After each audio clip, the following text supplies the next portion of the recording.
Bayangkan 120 triliun per tahun devisanya. Itu mengalahkan yang lain. Di atas PPMI, di atas pekerja migran itu hanya sektor batu bara tambang. Terus nanti siapa yang berhak menyebarkan informasi soal lowongan? Ini kan kita tahu. Jadi ternyata mafianya tuh gini. Jadi mereka tuh datang ke desa-desa. Oknum-oknum datang ke desa-desa menyebarkan ini ke Jepang, ini ke ini. Gak mungkin, bayangin kalau 5 juta orang balik ke Indonesia, ribut Indonesia, mau makan apa mereka di sini? Sudah bagus-bagus mereka kerja di sana, digaji di sana, kita tinggal lindungi aja sebaik-baiknya. Nah, contoh misalnya PMI kita di Arab Saudi yang alhamdulillah kita ngumpul PKB, fraksi PKB itu ngumpulin duit patungan itu ada terkumpul sekian miliar, akhirnya dibayar ke keluarga korban ya, sehingga dia bebas. Nah harusnya begini-begini ini, apalagi koordinator Menko, ini kan di bawah Menko Pemberdayaan Masyarakat ya. Kebetulan Gus Muhaimin itu pernah jadi Menteri Ketenagakerjaan, dia tahu persoalannya dari hulu ke hilirnya. Husnuzon saya yakin ya, karena ketika Pak Prabowo membentuk Kementerian Perlindungan Buruh Migran, Perlindungan Pekerja Migran Indonesia, itu artinya dia concern, komit. Itu keputusan yang berani menurut saya.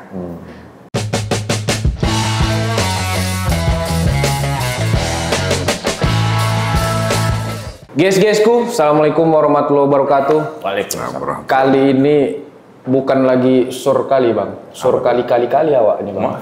Karena dengan kesibukan sebagai pimpinan Badan Legislasi DPR, Bang Iman meluangkan waktu untuk bincang RUU hari ini sama Torpedo bang.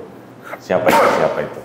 Aku kenalkan dulu Bang Ahmad Iman Sukri, kebetulan kemarin baru lulus doktor bang. Wah, selamat bang. Selamat. Kami ucapkan selamat bang, bangga kami bang. Makasih. Lulus di Doktor Ilmu Administrasi Universitas Indonesia ya bang? Ya. Surga kali kita nengok pemberitaannya bang. Aduh, abang awak nih. Enggak lah ya. Dan ini Bang Iman salah satu jurnalis yang menurut aku layak untuk dicontoh sama yang muda-muda. Karena selain menulis, riset, ya ada tujuannya. Melenting bang, itu bukan tanggung bang. Nah Bang Iman dapil Jatim 7 ya bang? Ya, Jatim 7. Nah sekarang aku langsung aja kali bang. Kita Langsung. kali ini bahas perubahan ketiga Undang-Undang 18 2017 tentang perlindungan pekerja migran Indonesia. Ya. Ini kemarin sudah diketuk bang, masuk di Prolegnas 26. Kira-kira bang sebagai pimpinan Badan Legislasi DPR, apa sih bang spirit yang paling penting utama dari perubahan undang-undang ini? Pertama, Undang-Undang Perlindungan Pekerja Migran Indonesia ini penting kehadirannya karena memang Presiden Prabowo membentuk kementerian, Kementerian Perlindungan Pekerja Migran. Dan sementara kita tidak punya regulasi yang komprehensif menyiapkan kelembagaan maupun kewenangan dari lembaga itu. Dulu kan dia badan.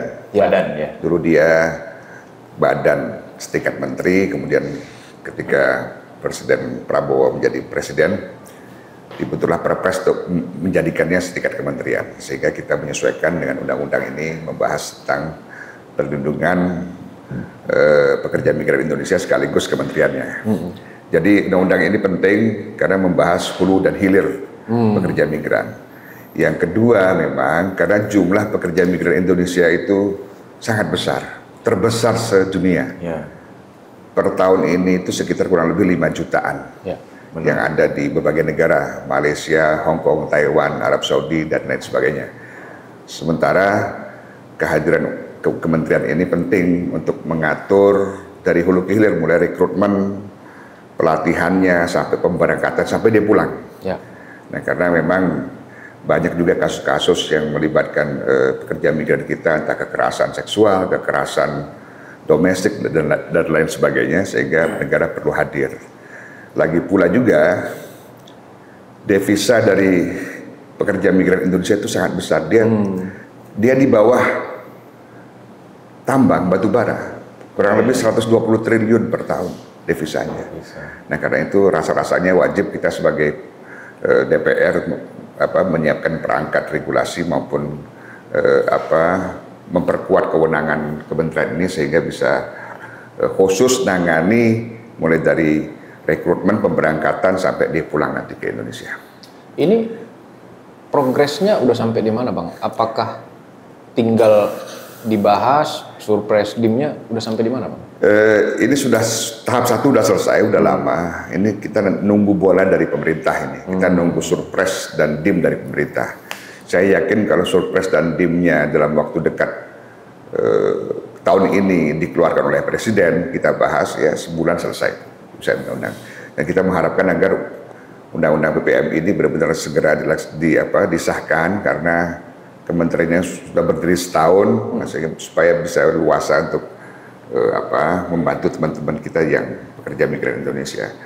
Karena akan sangat sulit bagi kita untuk memperbaiki kinerja, memperbaiki urusan PPM ini kalau regulasinya nggak memadai. Ya. Kalau melihat tim dari pemerintah itu aktif nggak sih Bang dengan DPR membahas ini? Atau apa sih kick and run?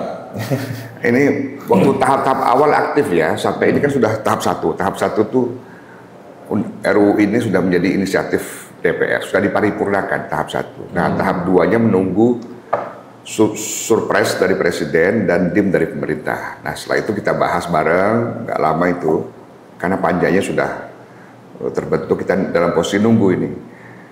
Saya kira sebulan bisa 2 minggu selesai kalau surprise sudah turun.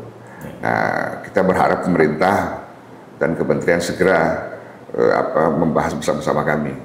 Tinggal surprise sama dimnya turun, kita agendakan bahas pada habis selesai nanti November nanti. Saya pikir bisa selesai cepat. Ya itu kan idealnya Bang. Kalau kita ngeliat DPR ini kan PPRT juga dari 20 tahun lalu masuk ya kan, nggak juga itu bareng Bang. Iya, memang kita mengharapkan memang RUU ini penting lah, harus disegerakan, termasuk PPRT, karena PPRT ini inline sebenarnya dengan PPMI. Bayangin dari 5,2 juta itu kebanyakan mereka itu kerja di sektor rumah tangga. Bahkan sementara di Indonesia jumlah PRT itu diperkirakan 4 juta, diperkirakan ya teman-teman NGO bilang. Masa kita itu pakai margin of error Bang, belum dicek-cek lagi ke kampung-kampung. Iya. Makanya kan ini belum ada data, kan belum ada undang-undangnya. Jadi orang bisa ngerekrut kapan saja, nggak ada perlindungannya juga PPRT ini. Makanya undang-undang PPRT itu penting guna melindungi pekerja rumah tangga yang ada di dalam negeri gitu. Jadi kalau kita PMI ini kemudian disahkan, kemudian kita juga menuntut negara-negara tempatan itu untuk memberikan perlindungan, ada regulasi perlindungan TKI kita di sana. Di Indonesia juga kita harusnya punya regulasi soal PRT di Indonesia. Jadi supaya citra Indonesia itu benar-benar melindungi sektor rumah tangga domestik itu. Bang, masuk balik ke undang-undang PPMI ini. Ada nggak Bang nanti sanksi yang tegas bagi penyalur ketika penempatan, mekanisme penempatan sampai nanti dia pulang? Ini kawan ini kalau misalnya penyimpangan, tutup atau sampai pidana yang kuat, ini kan harus tegas nih Bang. Iya, ada itu diatur nanti. Jadi ini kan sering kali misalnya ya, banyak oknum-oknum tertentu yang masuk ke desa-desa menawarkan kerja di luar negeri dengan imbalan duit sekian, ini kan sebenarnya makro area. Ya. Nah ini besok nggak boleh lagi, itu ada sanksi pidananya. Jadi berkaitan dengan pengumuman soal lowongan pekerjaan di luar negeri, itu yang berhak ada instansi resmi. Entah pemerintah daerah, tidak boleh ada misalnya ada orang secara pribadi itu mengumumkan ada lowongan, itu nanti kita batasi. Nah karena ini sering terjadi di banyak daerah, orang ketipu. Atau dia nggak ketipu, benar dia berangkat tapi dia bayar terlalu besar. Gitu. Nah ini yang perlu kita atur, makanya nanti ini ketika undang-undang itu disahkan, Kementerian kerja cepat dan melibatkan pemerintah daerah dan benar-benar. Jadi misalnya kan ada tuh tes kesehatan dan tes kejiwaan ya. Jadi itu jangan hanya akal-akalan, itu benar-benar tes. Karena seringkali itu jadi hanya sekedar formalitas, yang penting ada surat. Nah menurut saya ini perlu ada lembaga kredibel yang dipilih oleh kementerian, ngetes kesehatannya, ngetes jasmaninya. Ini juga penting, termasuk juga skillnya. Ini skill minimal kalau sektor ya itu penting. Karena kita ngirim orang yang benar-benar siap bekerja, siap itu dalam arti mentalnya, kecakapannya dan lain sebagainya, daripada kita ngirim orang-orang yang tidak siap. Nanti ada masalah nanti kita yang nangani. Yang kedua, karena pekerja migran Indonesia ini adalah warga negara Indonesia yang memang bekerja, dia kan pekerja juga kan, harus ada perlindungan dari negara. Katakanlah ya, contoh ini seringkali ada kasus kekerasan. Kemarin ada kasus kekerasan di Malaysia, kebetulan dapil saya Ngawi. Itu ya akhirnya kita patungan, kita memberangkatin mereka. Saya sendiri berkomunikasi dengan teman yang urus di situ untuk ya udah kita bantu pemberangkatan. Harusnya begini kan pemerintah harusnya. Jangan mau nyedot devisanya aja. Nah, betul, jangan kita ambil devisnya aja. Ketika ada masalah kita lepas tangan. Lepas tangan tuh ya harusnya misal dia rumah sakitnya kita yang bayarin gitu loh. Pemulangannya kita yang urus, semua pemerintah yang urus harusnya. Bayangin 120 triliun per tahun devisanya. Itu mengalahkan yang lain. Di atas PPMI, di atas pekerja migran itu hanya sektor batubara tambang. Jelas kontribusi devisanya, tapi rasa-rasanya perlindungan kita masih kurang sekali. Karena itu harapan undang-undang ini menjawab persoalan itu, menjawab kebutuhan itu, dan kementerian harus menjadi garda terdepan untuk mengatasi, untuk memberikan perlindungan lebih maksimal untuk mereka. Bang, mungkin ini teman-teman Torpedo juga perlu tahu nih gambaran besar dari rancangan undang-undang ini. Kalau kita melihat pada prakteknya, PMI itu kan kalau saya catat ada 3 kekerasan yang dialami mereka itu. Kekerasan ekonomi, kekerasan fisik, kekerasan seksual. Nah, dalam rancangan undang-undang itu, bagaimana sih Bang penjelasan detailnya agar mereka terhindar dari hal-hal 3 kekerasan tadi itu? Baik, jadi ini kan konteksnya perlindungan ya. Memang benar. Pertama kekerasan ekonomi itu misalnya ada pemotongan kerja sepihak atau gajinya nggak dibayar penuh. Berarti kan harus jelas mereka, karena mereka berangkat itu kan melalui perusahaan di negara tempatan itu. Jadi misalnya di Taiwan ada perusahaan memang yang ngurus soal PMI. Nah mereka lah berhubungan dengan perusahaan di Indonesia gitu. Kalau dia swasta ya, kemudian kebutuhannya sekian, kerja di bidang ini udah kirim gitu.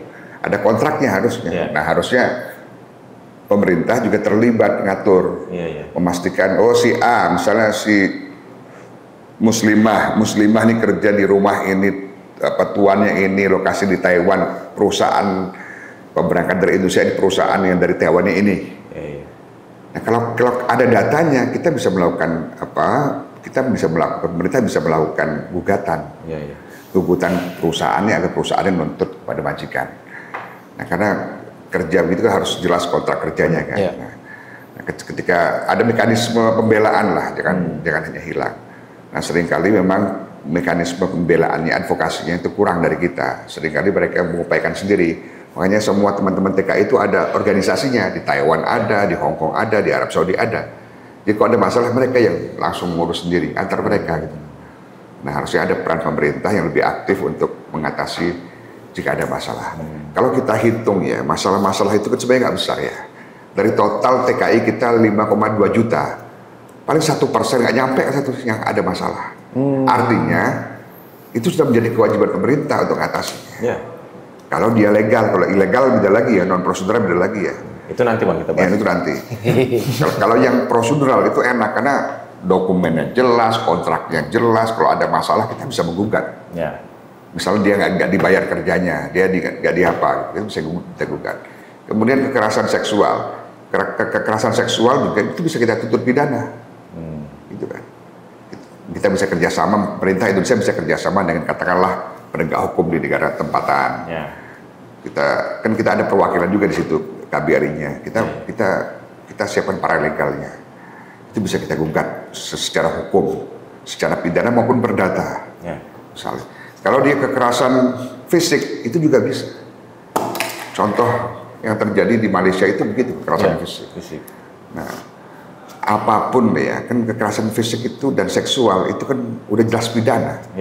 Meskipun katakanlah terbukti PPRT kita ini bermasalah.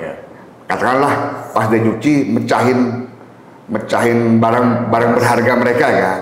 Oke, tapi kan nggak boleh mereka menganiaya. Nggak boleh mereka melakukan kekerasan seksual dan lain sebagainya. Itu pidana. Nah, ini yang seringkali belum ada perlindungan secara maksimal. Ini perlu, bayangan saya nanti di setiap negara tempatan yang besar itu ada adnaker yang memang bertugas melakukan advokasi, bantuan hukum dan lain sebagainya. Jadi mereka bekerja sama dengan lawyer dan pemerintah sana gitu. Jadi kalau ada masalah ya kita gugat. Kalau misalnya tidak bisa diselesaikan baik-baik. Jadi ada jalur itu sehingga mereka tuh merasa terlindungi lah. Jadi mereka tuh WNI kan wajib mereka merasa mendapat perlindungan. Harus gitu. Negara harus. Gitu. Jadi itulah dalam undang-undang itu akan mengatur soal-soal itu, termasuk juga misalnya yang terpenting ini asuransi. Asuransi ini penting karena apa? Kemarin kita RDP dengan teman-teman ABK ya, perusahaan ABK itu, dia melihat asuransi yang disediakan oleh pemerintah ini kurang. Kan dia pakai jam sostek ya, yang pemerintah itu kan. Itu hanya mengcover nggak banyak, cuma 9 item. Nah makanya nanti dalam undang-undang itu kita bebaskan pada teman-teman PMI ini, kamu boleh pakai asuransi, tapi wajib pakai asuransi, entah kamu pakai asuransi punya negara atau kamu bisa pakai asuransi swasta, silahkan. Karena kendala kita di asuransi punya pemerintah itu nggak bisa mengcover semua, karena mereka terhalang oleh regulasinya sendiri.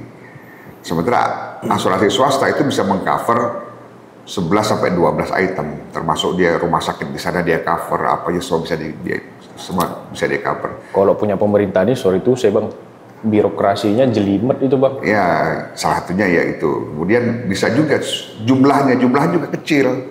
Misalnya kalau kematian, tadi mereka dalam RDP itu cuma dapat 90 juta. Sementara ada pilihan yang lain swasta itu bisa dapat 700 juta. Kayak gitu. Nah, jangan dibatasi asuransi hanya untuk milik pemerintah, tapi juga dibatasi asuransi swasta bisa terlibat. Nanti Kementerian PPMI yang ngatur ini, sehingga bisa kualitas perlindungan kan. Sudah, lo kalau cuma asuransi kecelakaan cuma dapat kecil begitu, atau asuransi kematian dapat cuma 90 juta kan, nggak ada apa-apanya gitu. Nah, berarti bang, agak memang kompleks ya bang perlindungannya. Kompleks. BPJS TK, cash. Ya.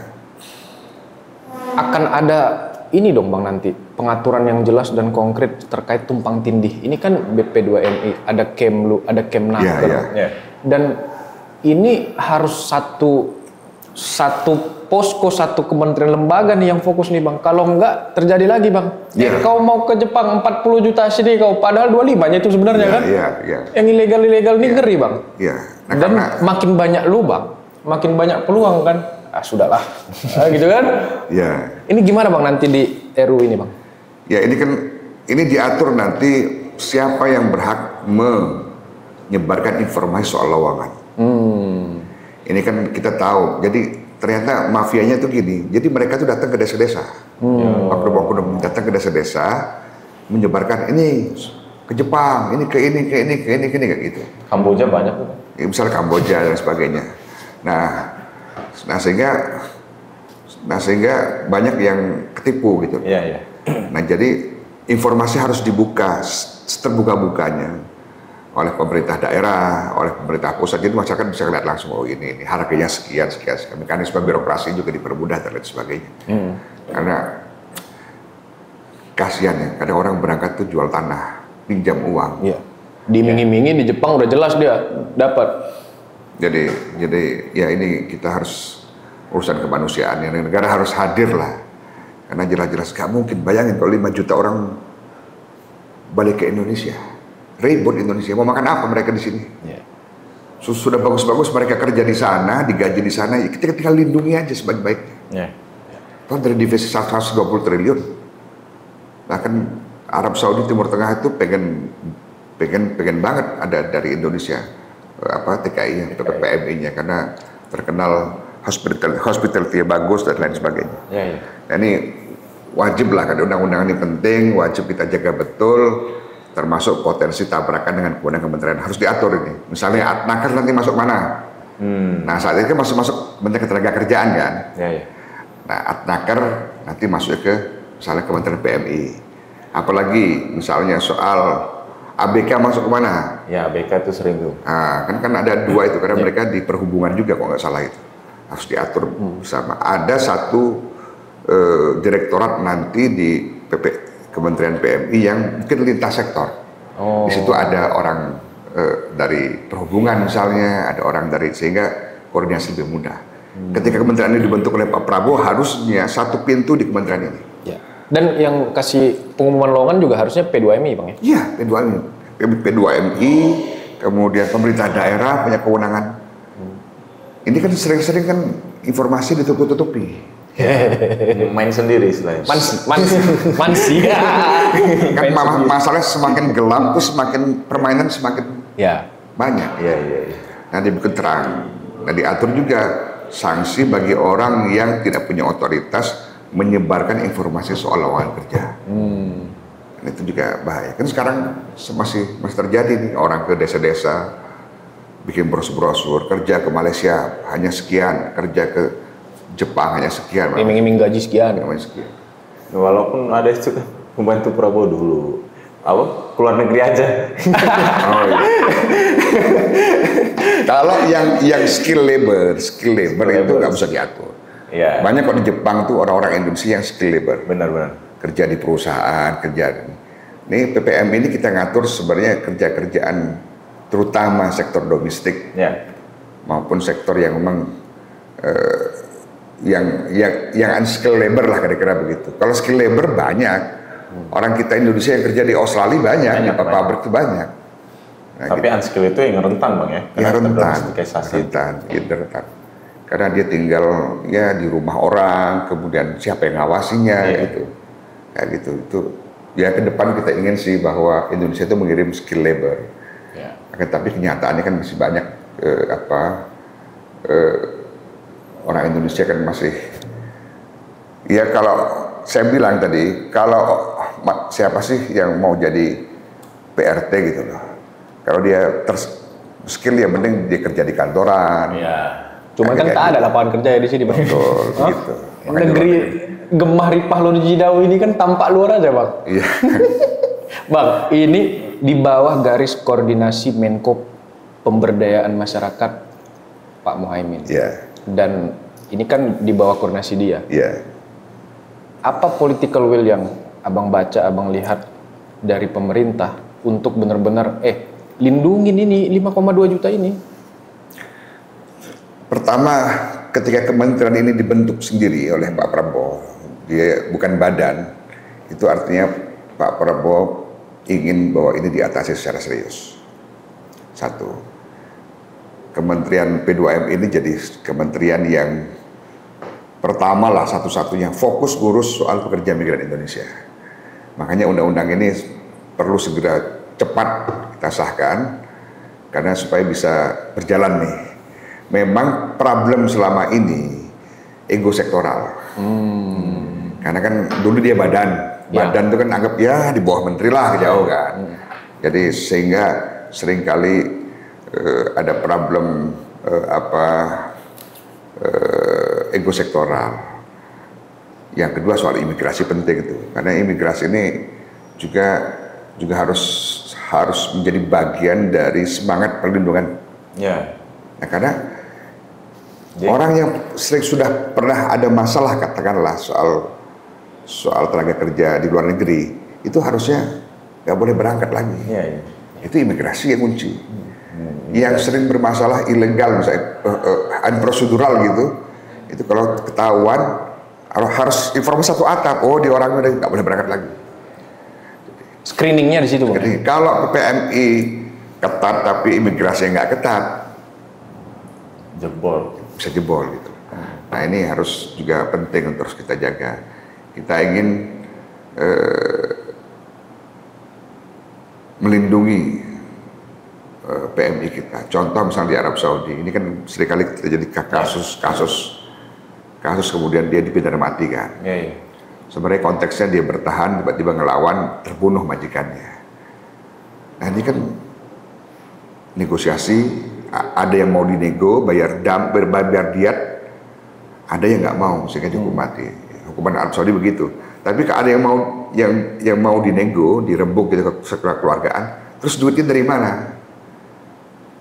Nah contoh misalnya PMI kita di Arab Saudi yang alhamdulillah kita ngumpul fraksi PKB itu ngumpulin duit patungan itu ada terkumpul sekian miliar, akhirnya dibayar ke keluarga korban ya, nah, sehingga dia bebas.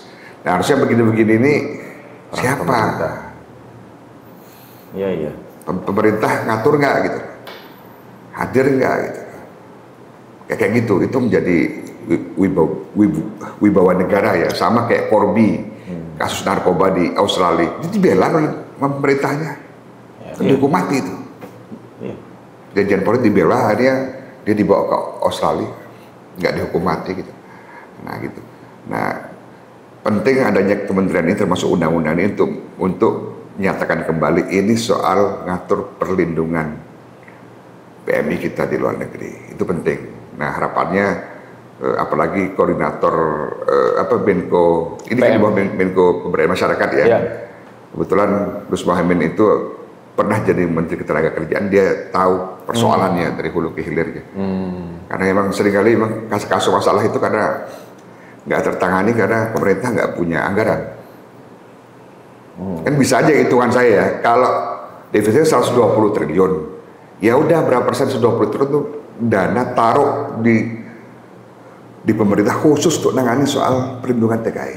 Jadi ada masalah apa boleh pakai itu, boleh pakai itu. Taktis gitu. Karena kan ya paling 5,2 juta orang pasti ada aja masalah kan. Ya. Oh berarti selama ini nggak ada? Nggak ada duit taksisnya. Itulah tadi makanya urunan, Bang. Nggak ada bro, nggak ada. Apa negara ini? Pahlawan devisa kan Bang? Ya nggak ada duit taktis itu yang urus itu yang kayak dana abadi umat haji kan dulu kan. Harusnya ada ini. Ada masalah orang kekerasan, misalnya asuransinya nggak mau, ya udah negara turun. Ada orang kena kekerasan fisik, ya udah naker di situ ngurusnya, digugat dia ke pengadilan, butuh uang, ya udah langsung sampai ada keputusannya. Itu hadir menjadi pembela gitu. Nah itu nanti akan diperjuangkan Bang, hadir di ketika undang-undang ini termasuk satunya kita pengen ada skema nanti bagaimana caranya ada dana apa istilahnya itu ya, mungkin dana bukan talangan ya, dana khusus untuk perlindungan TKI yang itu dikeluarkan kalau ada kasus-kasus yang melanda TKI kita. Ya tadi kasus soal ekonomi ya, kasus hubungan ketenagakerjaan, gajinya nggak terbayar, kekurang itu, kemudian kasus kekerasan seksual, kasus kekerasan fisik. Kayak gitu. Nah di wilayah ini kan perlindungan di sini kan sebenarnya, sehingga mereka bisa merasa nyaman begitu. Nah sementara kan kalau ngandelin anggaran dari kementerian nggak mungkin bos. Nggak mungkin Bang. Apalagi daerah sekarang Bang, semua dipotong-potongin kan. Efisiensi itu skemanya begitu. Ya kalau perlindungan itulah karena saya kadang kasihan misalnya kan di Hong Kong misalnya, di Hong Kong tuh mereka kan liburnya kan weekend ya. Mereka kasihan, mereka tuh yang suka spiritualitas ya, bikin pengajian, yang suka jalan-jalan. Jadi memang kasihan mereka. Jadi tulang punggung keluarga, kerjanya luar biasa, dan kita menyayangkan kalau misalnya nggak ada perlindungan maksimal dari pemerintah. Itu Bang, kalau udah dapat dia misalnya ke Korea, gaji sekian, sujud syukurnya bukan main Bang. Oh iya. Mereka itu. Cuman kalau ditipu-tipu lagi kan nggak jadi dia bersyukur kan. Ya jadi kasihan itu makanya. Nah Bang, ini bukan lagi mafia sih menurut aku ya. Kalau tadi perputarannya abang bilang 120 triliun per tahun ya bang. Bisa. Ini udah mirip-mirip kartel ini bang. Kementeriannya kecil, barangnya besar. Ini nggak bisa main-main ini bang. Iya makanya. Jadi ketat betul. Harus serius betul ngurus. Ini kan kita ngurus manusia yang bekerjanya kebanyakan di rumah tangga. Ya. Kalau di pabrik mungkin gampang. Kalau rumah tangga ini memang kita nggak tahu apa yang terjadi. Nah, karena nggak ada pengawas kita yang sudah mengawasi. Kita lebih ke delik aduan. Mereka yang mengadukan aku diperkosa, aku begini kayak gitu-gitu. Nah, ini harus benar-benar ada ada kehadiran pemerintah di masing-masing negara yang penempatan itu. Bayanganku nanti Adnaker itu jadi ya kayak tempat advokasinya peran PMI lah kira-kira begitu. Ada pengacaranya, ada apa. Jadi kasus ada laporan kita verifikasi benar nggak. Kalau benar ya udah kita proses hukum, kita proses begini mediasi sampai selesai. Wah kalau itu kita laksanakan bangga. Mereka itu terlindungi. Misalnya hitung defisit 120 triliun, 10% untuk perlindungan. Misalnya 10% untuk perlindungan. Ya dananya ditaruh Kementerian Keuangan atau lembaga di kementerian nggak apa, ini bisa keluar kalau ada masalah. Benar.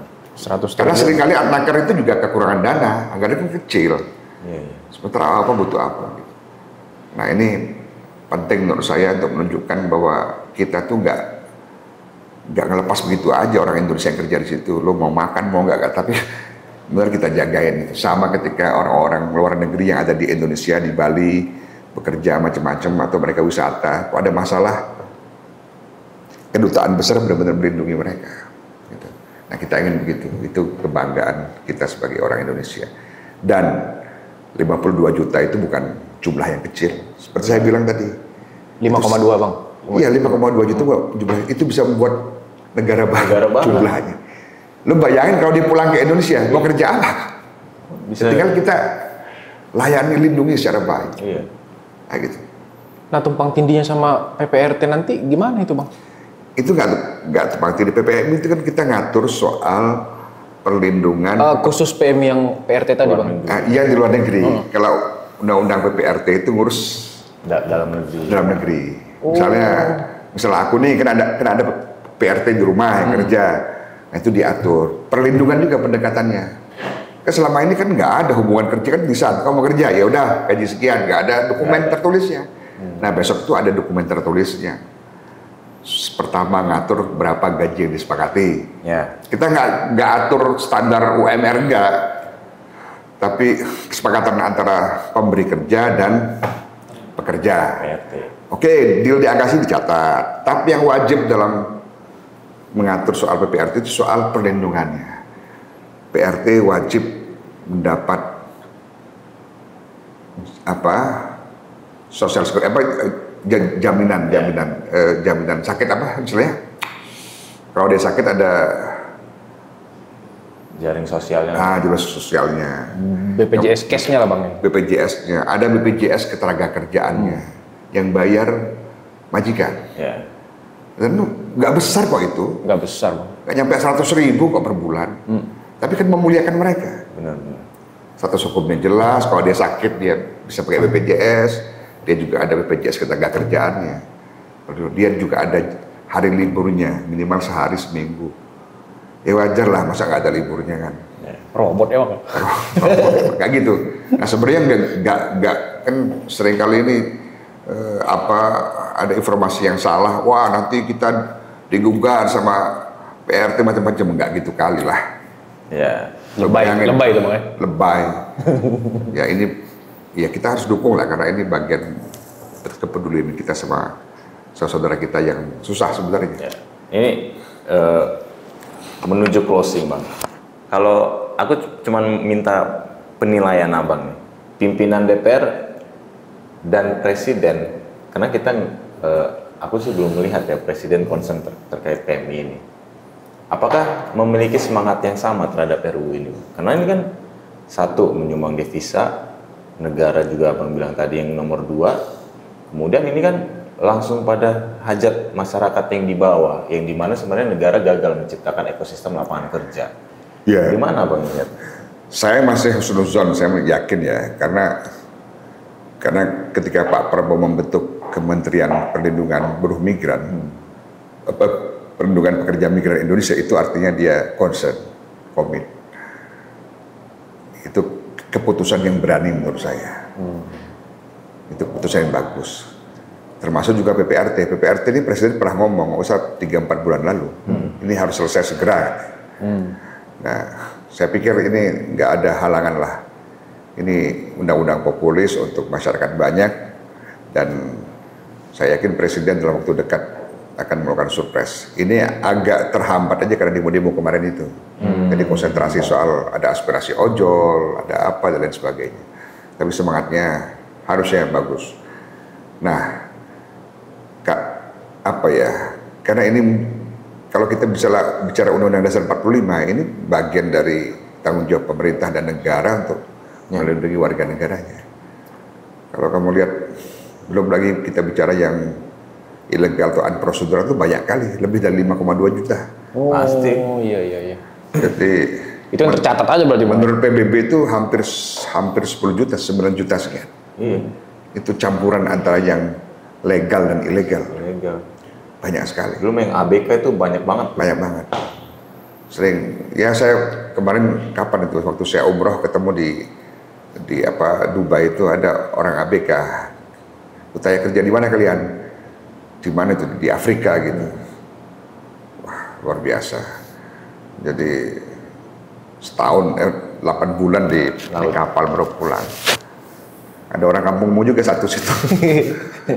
Jadi resmi Bang mereka? Resmi. ABK tuh rata-rata resmi lah. Karena biasanya nggak resmi itu yang non ABK biasanya. Dan kalau ABK sih resmi. Itu juga, nah termasuk ABK ini yang masuk informasi ke saya lebih berharap agar jangan hanya BPJS, jangan hanya asuransi negara gitu. Swasta. Nah, karena rata-rata mereka itu juga menggunakan asuransi yang swasta, karena covernya, karena kan risiko kecelakaan kerja yang tinggi. Ya. Karena ya ini intinya undang-undang ini harus disahkan segera, dan kita bahas. Surprise turun, dim turun, langsung kita bahas. Gak butuh lama, ini bisa selesai. Dan kita harapkan benar-benar kementerian ini berdiri untuk melindungi dan melayani pahlawan devisa kita di Indonesia. 120 triliun per tahun itu bukan angka yang kecil. Hampir tidak ada peran negara dalam 120 triliun kan. Ya kan? Yeah. Nah, mari kita tingkatkan peran negara dengan meningkatkan perlindungan pekerja migran kita. Ya, Pak Prabowo dan para menteri-menterinya, menteri koordinatornya, yakin Abang bisa membereskan masalah ini Bang? Secara bertahap yakin bisa, karena ketika kementerian ini berdiri, kalau ini nggak ditangani secara baik, jadi presiden buruk, jadi orang buruk. Ketika kementerian ini berdiri, maka otomatis kementerian inilah yang satu-satunya yang urus soal pekerja migran di Indonesia, termasuk juga nanti kalau ada rebutan kewenangan ya harus diprioritasin. Dan Menteri PPM yang baru ini Muhtarudin, saya harapkan bisa mampulah, kan dia orang politisi, tahu masalah di bawah gitu. Saya harapkan dia mampu menyelesaikan ini. Ya kira-kira nyari amal untuk ke surganya melalui kursi inilah gitu. Tetap. Bang, ini hantu laut torpedo. Kita kumpulkan pertanyaan dari netizen Bang. Siap. Monggo. Baik, selamat siang Bang Iman. Siang. Ya, kita tahu nih kalau dilihat dari timeline pemberitaannya bahwa Bang Iman adalah salah satu legislator yang terlihat fokus dalam melakukan kerja-kerja advokasi dalam membuat produk legislasi. Salah satunya adalah di Undang-Undang RUU P2MI ini. Nah, kita ingin tahu nih, ada alasan filosofis nggak? Kenapa kayaknya Bang Iman nih agak sedikit ngotot nih untuk menggolkan RUU P2MI ini? Gitu, silakan Bang. Ya, saya banyak sekali teman aktivis buruh migran Indonesia. Saya pernah keliling di Hong Kong, Taiwan, Malaysia, Brunei Darussalam, bahkan Arab Saudi. Kawan saya banyak yang soal ini. Saya melihat langsung problem-problem nyata yang ada di lapangan. Orang diperkosa lah segera hamil, orang dibakar lah macam-macam. Dan itu adalah saudara-saudara kita yang mencari peruntungan di luar negeri. Kalau di Indonesia ada lapangan kerja, ngapain jauh-jauh mereka? Nah karena itu sudah menjadi belum lagi ada tetangga saya, ada saudara saya yang pernah kerja di luar negeri juga. Jadi PPMI itu bukan barang asing, itu bagian dari kehidupan kita, bagian dari kehidupan Indonesia itu. Bayangin 5,2 juta itu kan merata berarti seluruh Indonesia. Karena itu sudah menjadi panggilan moral saya untuk berjuang untuk mengatasi persoalan ini. Karena itu undang-undang ini wajib menurut saya disahkan, karena ini menunjukkan kehadiran negara untuk lebih meningkatkan dan melindungi pekerja migran Indonesia. Saya sering komunikasi dengan teman-teman yang ada di Taiwan, di Hong Kong, masih aktif komunikasi, termasuk diskusi sama mereka. Kadang ya ada sedihnya, tapi ya kita harus optimis bahwa insya Allah kita bisa nangani dengan baik.